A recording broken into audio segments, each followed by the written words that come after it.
మెజార్టీకే రాజ్యాధికారం కార్యక్రమానికి తిరిగి స్వాగతం. కృష్ణ గారు, మీరు చెప్పండి. ఏదైతే మీరు ఏదైతే ప్రాజెక్ట్ చేశారు, ఏదైతే పరిశోధన చేశారు, పిహెచ్డి, పాలమూరు జిల్లా కవుల సాహిత్యం దాని ప్రభావం ఎంతగా ఉంది అంటే మీరు చెప్పినట్టుగా ఇప్పుడు మీరు చెప్తున్నారు వడ్డేర్ల కులస్తులంతా అసలు చదువుకోని పరిస్థితిలో ఉన్నారు, చదువుకు చాలా దూరంగా ఉన్నారు. మరి అలాంటి పాలమూరు జిల్లాలో ఈ వడ్డేర కులస్తులు అంటే ఈ కవుల సాహిత్యం ద్వారా ఏదైతే ఉందో సాహిత్యం ద్వారా ఏమైనా చైతన్యం కలిగిందంటారా, లేకపోతే ఆ కవులు తన కవితల ద్వారా తన రచనల ద్వారా ఏది సాధించాలని ప్రయత్నం చేసినట్టుగా మీకు అనిపించిందండి? సాహిత్యం సమాజం యొక్క హీనమైన స్థితిని చైతన్యం చేయడానికి ఉపయోగపడుతుంది. అయితే దాన్ని మనం అందుకునే స్థాయికి మా సమాజం అంటే మా కులం చేరుకోలేదని చెప్పేసి నేను అనుకుంటున్నాను. నేను చేసిన పాలమూరు జిల్లా సాహిత్యంలో పొట్ట బ్రతుకుటయే కష్టము, బట్టల గతి చెప్పనేళ్ళ భార్యాపిల్లలు తట్టలు మోయక గడవదు జీవితం. అంటే నేటికి నిరుపేదలు పొట్టకూటి కొరకే బతుకుతూ పొట్టకూరి కొరకే కష్టపడుతున్నారు. ఇక ఇతరతర బట్టలు కానీ ఇతరతర వసతులు ఇతరతర సౌకర్యాలు చూసుకోవడం అనే సంగతి పక్కకు పెట్టండి అనేటువంటి అట్లాంటి మంచి రచనలు చేసినారు. అయితే ఈ వచ్చినటువంటి సాహిత్యం ప్రజల దగ్గరికి మా ప్రజల దగ్గరికి వెళ్ళలేదని చెప్పేసి నేను ఖచ్చితంగా చెప్పగలను. ఓకే, మీతో మాట్లాడడానికి హైదరాబాద్ నుంచి త్రినాథ్ గారు లైన్లో ఉన్నారండి. త్రినాథ్ గారు. Trinath. Hello sir, good morning sir. Good morning Trinath. Krishna గారు, జై భీమ్ సార్. జై భీమ్ సార్. జై భీమ్ సార్. TV1 ప్రోగ్రామ్ ద్వారా ఇటువంటి బడుగు వర్గాలకు కూడా ఎంతో కాలం నుంచి అణచివేతకి గురవుతున్న వర్గాలకు కూడా రిప్రజెంటేషన్ దొరికి వారి వాయిస్ వినిపిస్తున్నందుకు TV1 వారికి ముందుగా ధన్యవాదాలండి. వడ్డెర కులస్తులు మనం చూసుకున్నట్లయితే ఎక్కడ చూసినా కానీ ముఖ్యంగా కోస్టల్ ఏరియాస్ లో చాలా వెనుకబడి, ఒకవేళ ఒక రకంగా చెప్పాలంటే దళితుల కంటే కొన్ని చోట్ల వెనుకబడే ఉన్నారు. ఇంకా ఈ పరిస్థితుల నుంచి మనం బయటికి రావాలంటే అంబేద్కర్ సిద్ధాంతం ప్రకారం దళితులు బహుజనులు అంతా కలిసి ముందుకెళ్లి రాజ్యాధికారం అనేది ఆలోచించగలిగితేనే మనకి ముక్తి ఉంటది. ఎందుకంటే ఇందాక చాలా మంది చెబుతున్నారు విద్య కావాలి కావాలని, కానీ మనకి ముందు కావాల్సింది రాజకీయ చైతన్యం. ఎందుకంటే గత 60 సంవత్సరాల నుంచి ఈ పాలకుల్లో లేని మనకు విద్య అందించడంలో విఫలమయ్యారు.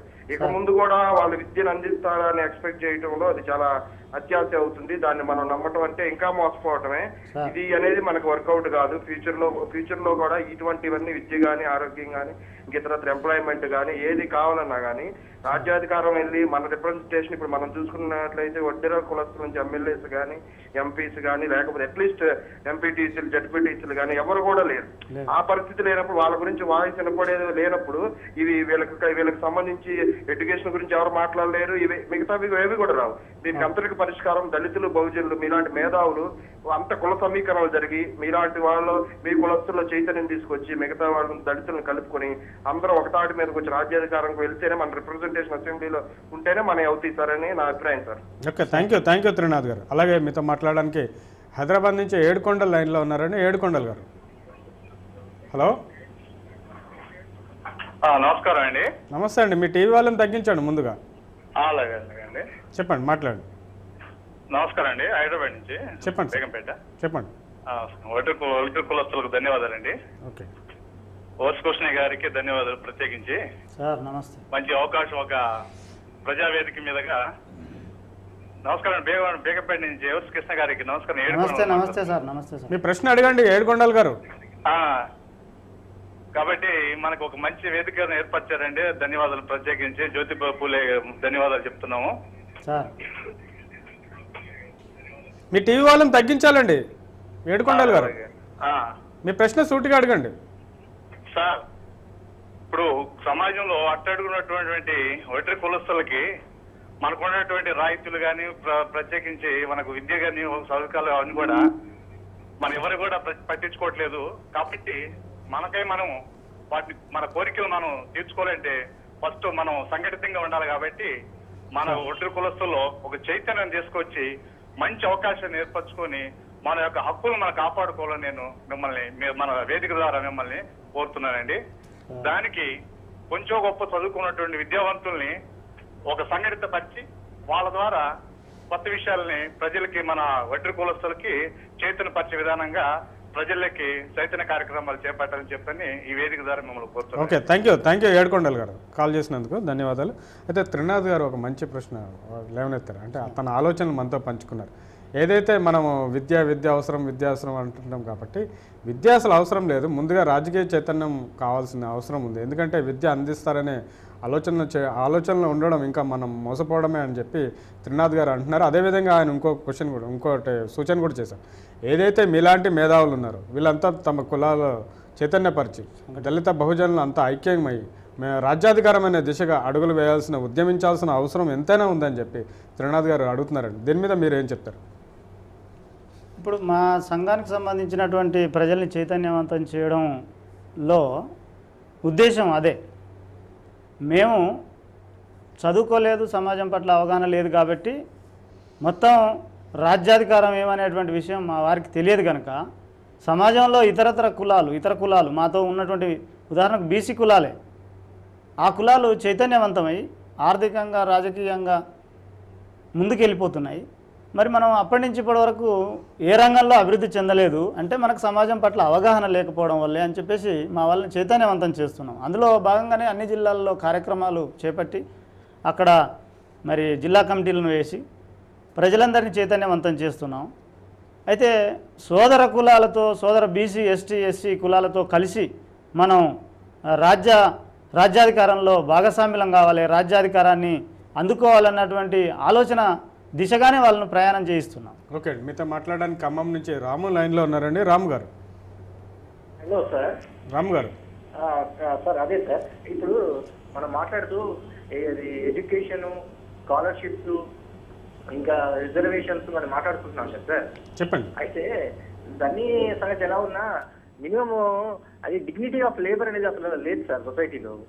ఆ డిగ్నిటీ ఆఫ్ లేబర్ అని, మరి లేకపోతే మినిమం వేజెస్ అని, లేబర్ సేఫ్టీ అని, వీటి మీద మనం మెయిన్ గా ఫోకస్ చేయాలి సార్. ఇవి కూడా చాలా ఇంపార్టెంట్ అని నాకు అనిపిస్తుంది. అంతే సార్. ఓకే, థ్యాంక్ యూ రాము గారు. చెప్పండి, దాని మీద మీరు ఏమంటారు? ఇప్పుడు మన హక్కులకు సంబంధించినటువంటి విషయాన్ని అడగాలంటే అసలు హక్కులంటూ ఉన్నాయా అన్నటువంటి విషయం ఒక ప్రజానికానికి తెలియాలి. అంటే శ్రమ చేసేటువంటి వాడికి నా శ్రమ దోపిడీ అవుతుంది అన్నటువంటి విషయం తెలియకుండా అతడు ప్రశ్నించలేడు. ప్రశ్న ఎప్పుడు ఇస్తాడంటే నేను దోపిడీకి గురి అవుతున్నాను, నాకు నష్టం జరుగుతుంది, నష్టం చేసేవాడు ఒకడు ఉన్నాడు నాకంటే తెలివైనటువంటి వాడు అనేటువంటి విషయం అతనికి తెలియదు కనుక సరే నాకు ఈ పూటకు పని చెప్పినాడు ఈయనే గొప్పవాడు అని చెప్పేసి అతన్ని మొక్కుతున్నాడు. ఇప్పుడు పాలకులు ప్రజలకు ఏదో ఆశలు చూపి ఎర్ర చూపి వాళ్ళు ఓట్లు వేయించుకొని కోట్లకు పడగలెత్తిపోతున్నారు. రాజ్యం అనేటువంటిది, పరిపాలన అనేటువంటి దాంట్లో ఆ పవరు, శక్తి అనేటువంటి దాంట్లో ఇంత గొప్ప అవకాశాలు ఉంటాయి, ఏదంటే అది సాధించుకోవచ్చు అన్నటువంటి విషయం సామాన్యుడికి తెలియదు కనుక మనకు రావాల్సినటువంటి వాటాకు సంబంధించి మినిమం వేతనం గురించి, హక్కుల గురించి, వైద్య సదుపాయం గురించి, ఇతరతర అన్ని విషయాల గురించి మాట్లాడాలంటే ముందు మన వాళ్ళు చదువుకొని వాళ్ళు ఏమవుతుందంటే మా హక్కులు ఇవి, మాకు అంబేద్కర్ గారు లేకపోతే రాజ్యాంగంలో రాసినటువంటి హక్కుల ప్రకారంగా మాకు ఉచిత నిర్బంధ ప్రాథమిక విద్య నుంచి మొదలుకొని ఉన్నత విద్య దాకా ఉచిత నిర్బంధ విద్య చెప్పాలి అని చెప్పేసి ఉన్నది. కానీ దాన్ని ఎంతవరకు అమలు జరుగుతుంది? మేము ప్రాథమిక ఉచిత నిర్బంధ విద్య నాకు చెప్పాలా, మీరు చెప్పాల్సిన బాధ్యత ప్రభుత్వం మీద ఉందని ప్రశ్నించే శక్తి నా దగ్గర లేదు, ప్రశ్నించే ఆలోచన లేదు నా దగ్గర. కాబట్టి ఎప్పుడైతే సమాజం పట్ల అవగాహన కలుగుతుందో, ఎప్పుడైతే కొంత మనం చదువుకోగలుగుతామో అప్పుడు కానీ మన హక్కుల గురించి తెలుసుకుంటాం, హక్కుల గురించి నిలదీస్తాం. అవసరమైతే హక్కులను ఎవడు హరిస్తున్నాడో, ఎవడైతే హక్కుల్ని దోసుకుంటున్నాడో లేకపోతే వాళ్ళ గుప్పిట్లో పెట్టుకుంటున్నాడో వాని మీద ఎక్కువ పెట్టడానికి ప్రయత్నం చేస్తాం, తిరుగుబాటు చేయడానికి ప్రయత్నం చేస్తాం. ఎక్కడ మూలం ఉంది, ఆ మూలానికి సంబంధించినటువంటిది దానికి మనం ఎట్లా అయితే దాన్ని సాధించుకుంటాం, అయితే దాని కొరకు మనకు బలం ఏం కావాలా, ఆ బలం కొరకు ఎవరెవరిని మనం కలుపుకోవాలా, ఎవరు మనవాడు కాదు అనేటువంటి విషయం తెలుస్తుంది. ఓకే అండి, మీరు చెప్పింది వాస్తవం. అయితే మెజార్టీ ప్రజలకే రాజ్యాధికారం, మెజార్టీకే రాజ్యాధికారం. అయితే ఈ మెజార్టీ ప్రజల్లో ఎవరైతే ఉన్నారో బీసీ, ఎస్సీ, ఎస్టీ మైనార్టీ ప్రజలు, వాళ్ళందరినీ మనం మెజార్టీ ప్రజలుగా చూస్తున్నాం. మరి ఈ మెజార్టీ ప్రజలు అందరూ ఐక్యంగా ఉన్నారంటారా? ఐక్యంగా లేనందుకే రాజ్యాధికారం దక్కడం లేదా? ఐక్యత లేకపోవడం వల్లనే రాజ్యాధికారం వైపుగా ప్రయాణం, అంటే రాజ్యాధికారం రాలేకపోయింది.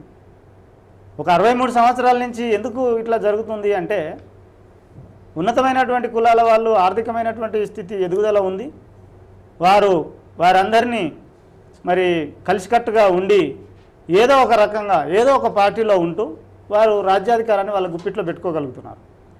ఈ కింది కులాలైనటువంటి ఎస్టీ, ఎస్సీ, బీసీ, మైనార్టీ మొదలైనటువంటి కులాల వాళ్ళను వాళ్ళ చెప్పు చేతుల్లో పెట్టుకొని వాళ్ళు చెప్తే వినేటువంటి వాడిని పోటీ చేయించి మళ్ళా పరోక్షంగా పవర్ని లేకపోతే అధికారాన్ని వాళ్ళ గుప్పిట్లో పెట్టుకుంటున్నారు.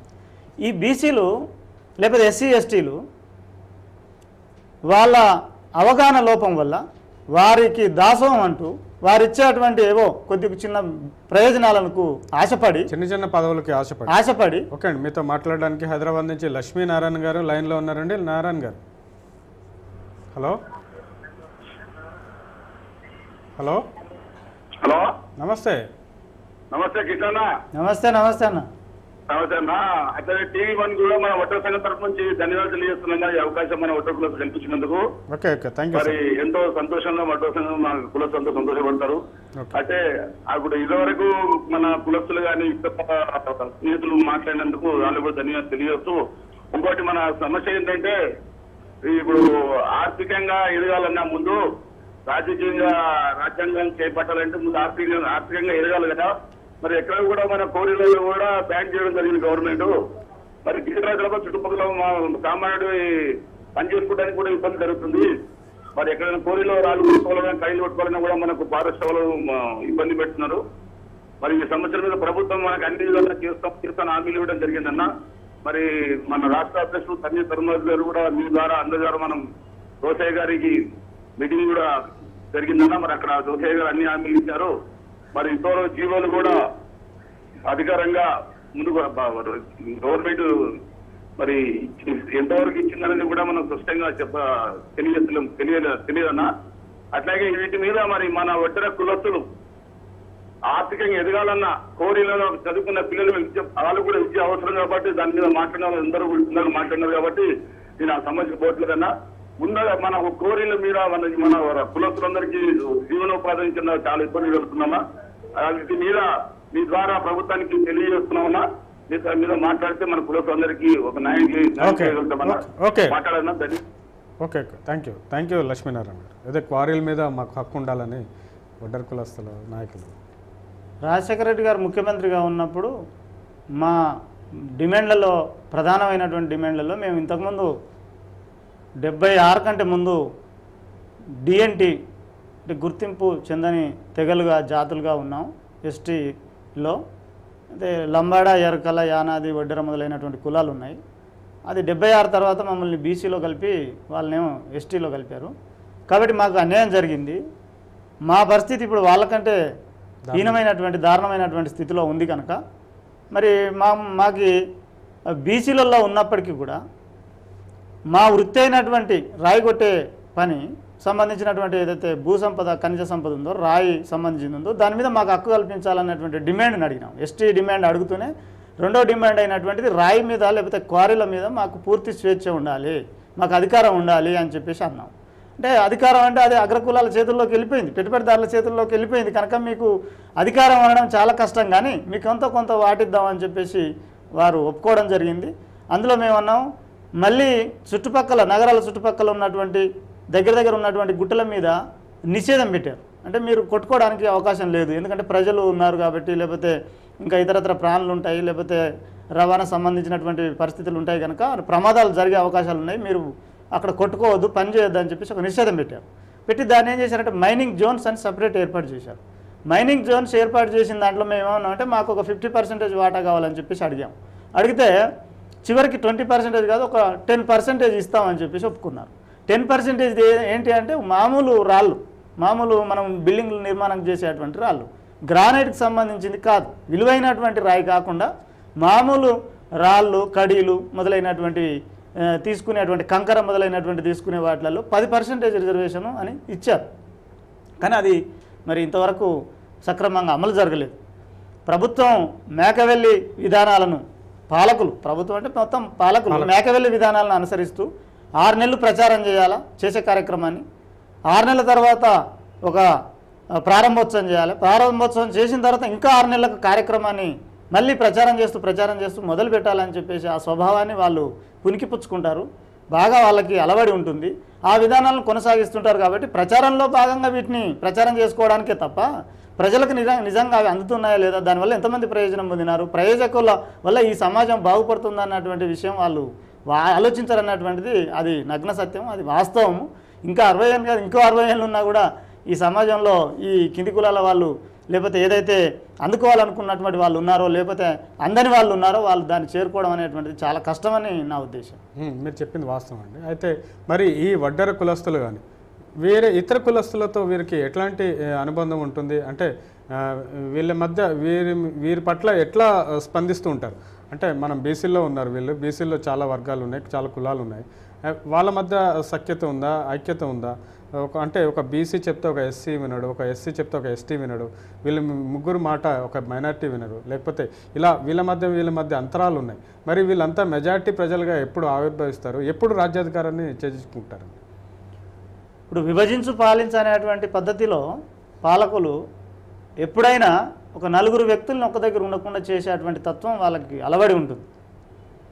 అందులో భాగంగా ఏమైందంటే బీసీలు ఆర్థికంగా లేరు కాబట్టి, లేకపోతే సమాజం పట్ల అవగాహన లేనటువంటి ఎక్కువ కులాలు ఉన్నాయి కాబట్టి, ఇప్పుడు మామూలుగా మాతో పాటు వడ్డెర, మంగలి, చాకలి మొదలైనటువంటి కులాలు, అవి వృత్తి కులాలు అయినటువంటి చాకలి, మంగలి మొదలైనటువంటి వాళ్ళు ప్రజలతో సమాజంతో సంబంధం కలిగి ఉంటారు. మేమేమో సమాజంతో సంబంధం ఉండదు.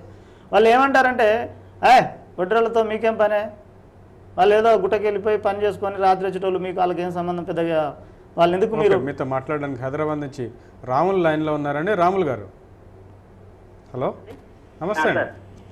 నమస్తే సార్. నమస్తే అండి. సార్ ఇది కృష్ణయ్య గారు. సార్ నమస్తే. నమస్తే అన్న. నమస్తే నమస్తే అన్న, చెప్పండి. నేను కదిరాములు అన్న. చెప్పండి అన్న. అన్న అది మన అంటే వడ్డీ కులస్తులు మొత్తం స్టేట్ వైడ్ గా ఎంతమంది ఉన్నారు అన్న? వాళ్ళకు అంటే ఎట్లా చైతన్యం చేయాలనుకుంటున్నారు కొద్దిగా వివరించండి అన్న. ఓకే, థ్యాంక్ యూ అండి. అన్న థ్యాంక్ యూ అండి, చెప్పండి. అదే ఆ కార్యక్రమాల్లో భాగంగా నిన్న మా ప్రజలందరినీ కూడా చైతన్యవంతం చేస్తున్నాము. సభలు సమావేశాలు పెట్టి సమాజంలో మన వృత్తికి సంబంధించినటువంటి వాటే కాదు, రాజ్యాధికారంలో కూడా మన వాటా కావాలని చెప్పేసి అడిగే స్థితికి మనం వెళ్ళాలంటే మనం ఒక్కరితో అయ్యే పని కాదు. ఇతర మరి మనలాంటి బీసీ కులాలు, ఎస్సీ కులాలు అందరినీ కలుపుకొని వాళ్ళతో సంబంధాలు పెట్టుకొని. ఓకే అండి, మీతో మాట్లాడడానికి తిరుపతి నుంచి రమణ లైన్లో ఉన్నారండి. రమణ గారు, హలో రమణ గారు, కాల్ డిస్టర్బెన్స్. మీరు చెప్పండి. ఇంతకుముందు ఒక మాట అన్నారు, వడ్డెరలతో ఏం పని రాబోయే, వాళ్ళు కొండకు పోయి రాత్రి సాయంత్రం తిరిగి వస్తారు అంటే అంత దూరం మెయింటైన్ చేస్తారా? అంటే ఇక్కడ వీళ్ళందరికంటే కూడా వాళ్ళ జనాభా తక్కువ. రమణ గారు మళ్ళీ లైన్లోకి వచ్చారండి. Hello sir. సార్ నమస్తే సార్. నమస్తే రమణ గారు, మాట్లాడండి. సార్ నమస్తే సార్. నమస్తే సార్. నమస్తే సార్. మా కులాన్ని మీ ఛానల్లో కూర్చొని పెట్టినందుకు కృష్ణయ్య గారికి ధన్యవాదాలు. అదే విధంగా ఈ రోజు మా కులంలో నిజంగా మేము పుట్టి ఒక పక్కన బాధపడుతున్నాం, ఒక పక్కన గర్విస్తున్నాం. ఎందుకంటే సెంచార్ జాతుల్లో మేము ఒకరం. ఆ రోజు బీసీఏలో ఉన్నప్పుడు కనీసం ఒక 10-15 జాతుల వరకే బీసీఏలో తీసుకునేది జరిగింది. ఈ రోజు బీసీఏలో ఉండి మా కులం ఎక్కడో కింద స్థాయికి వెళ్ళిపోయింది. ఈ రోజు రాళ్ళు కొట్టుకుంటానే ఉన్నారు, ఏడ రోడ్డు పక్కన గుడిసెలు వేసుకునే ఉన్నారు. ఈ రోజుకి కూడా ప్రభుత్వం నుంచి మీకు అధికంగా ఎన్నో కేటాయిస్తారని చెప్పి ఈ రోజు కూడా కేటాయించకుండా పోవడం దురదృష్టకరణం.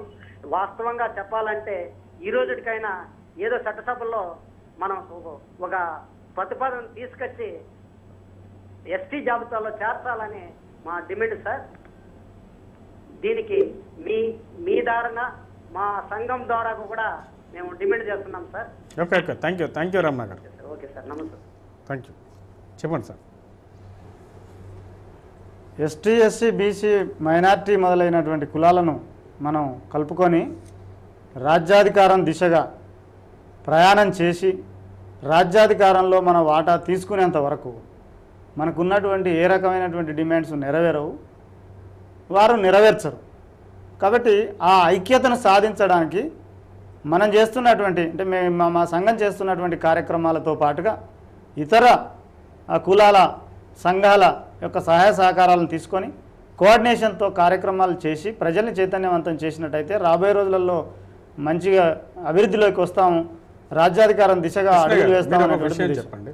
ఏదైతే మేము ఇతర కులాలతో కలిసి పనిచేస్తామని చెప్తున్నారు, మరి గడిచిన కాలంలో అంటే కారణం ఏంటి, దీనికి రీజన్స్ ఏంటి, ఎందుకు కలవలేకపోతున్నారు, ఒకరంటే ఒకరు ఎందుకు కలవలేకపోతున్నారు? మీరేనే కాదు, మనం మాట్లాడే మెజారిటీ ప్రజలు ఎందుకు కలవలేకపోతున్నారు, ఎందుకు రాజ్యాధికారాన్ని సాధించలేకపోతున్నారు? అయితే మీరు చెప్పినట్లుగా ప్రభుత్వమే వీళ్ళని విభజించి పాలించి అనే పద్ధతిలో ఉందని అంటున్నారు. మరి మీలాంటి మేధావులు కానీ, విద్యావంతులు కానీ, ఉద్యోగస్తులు కానీ, కళాకారులు కానీ, విద్యార్థి నాయకులు కానీ, మిగతా ఇతర ఏ రంగాల్లో పనిచేసేవారు అంటే స్వచ్ఛంద సంస్థల్లో పనిచేస్తారు, వీళ్ళందరూ ఐక్యమయ్యి ప్రజలను చైతన్యపరిచి ఓటు విలువని తెలియజేసి, అంటే మీరు చెప్పారు ఇంతకుముందు ఓటు చాలా మందికి ఉండదు, సంచార జీవులుగా ఉండడం వల్ల ఓటు అనేది చాలా తక్కువ మందికి ఉంటుంది. ఆ హక్కులన్నీ సాధించి వీళ్ళంతా ఐక్యమయ్యి రాజ్యాధికారం సాధించే అవకాశం ఉందంటారా? ఈ కార్యక్రమంలో ముందుగా మనం మాట్లాడుకున్నట్టుగా పిచ్చివాడు మూర్ఖుడు చేసే నేరం కంటే వ్యవహారికుడు చేసే నేరం అధికం. అదే తప్పు ప్రజారక్షకుడు చేస్తే అది శతాధికం. కాక అదే నేరం ఓ మేధావి చేస్తే అది అనంతం, అగాధం, అనర్థం అని అన్నాడు కవి, పాలమూరు జిల్లా కవి. ఎవరు తప్పు చేస్తే ఏ విధంగా సమాజానికి నష్టం జరుగుతుందో అన్నటువంటి విషయాన్ని గుర్తు చేస్తూ, సమాజంలో మేధావులైనటువంటి వాళ్ళు అందరూ ముందుకొచ్చి ఇతర కులాలను అందరినీ కలిపి సమాజం లోపల మన బాధ్యత ఇది అని చెప్పేసి తెలియజేయగలిగితే కొంత మెరుగవుతుంది పరిస్థితి. కానీ ఇక్కడ ఏమవుతుందంటే, మనం ఇందాకనే మాట్లాడుకున్నట్టుగా గ్రామ స్థాయి నుంచి రాష్ట్ర స్థాయి, దేశ స్థాయి దాకా విభజన జరుగుతుంది. వాళ్ళని విడదీస్తున్నారు, ఆశలు చూపి ఎరలు వేసి వాళ్ళని ఏదో రకంగా ఆర్థికమైనటువంటి కొద్ది చిన్న చిన్న ఆశలతో వాళ్ళను పక్కకు చిల్లదీసి విడబాపి తద్వారా ఐక్యత కాకుండా వాళ్ళను పక్కకు పెట్టడం అనేటువంటిది జరుగుతుంది. వీళ్ళు ఏం చేస్తున్నారంటే, రాజకీయ నాయకులు కొంత స్వార్థానికి లోనవుతున్నారు. ఇక్కడ స్వప్రయోజనాలను చూసుకొని స్వార్థానికి లోనవుతున్నారు. స్వార్థం ఉండాలి కానీ, నేను ఎప్పుడు చెప్తుంటాను మా సభలలో సమావేశాల్లో, స్వార్థం ఉండాలి కానీ 75% స్వార్థం ఉండకూడదు. 10-25% స్వార్థం ఉంటే ఈ సమాజానికి కొంత అభివృద్ధి జరుగుతుంది, కొంత మేలు జరుగుతుంది అనేటువంటిది నా ఉద్దేశం. కాబట్టి నాయకులు అనేటువంటి వారు లేదా ప్రజారక్షకులు, ప్రజల్ని చైతన్యవంతం చేస్తున్నటువంటి మనలాంటి నాయకులు స్వార్థానికి లొంగిపోకుండా కొంత సమాజానికి సేవ చేయాలన్నటువంటి దృక్పథం కలిగి ఉంటూ. ఓకే కృష్ణ గారు, మీరు మా స్టూడియోకి వచ్చినందుకు మీకు ధన్యవాదాలండి. ఇది ఈనాటి మెజార్టీకే రాజ్యాధికారం కార్యక్రమం. రేపు జరిగే కార్యక్రమంలో మరో గెస్ట్తో మళ్ళీ కలుద్దాం. చూస్తూనే ఉండండి TV1.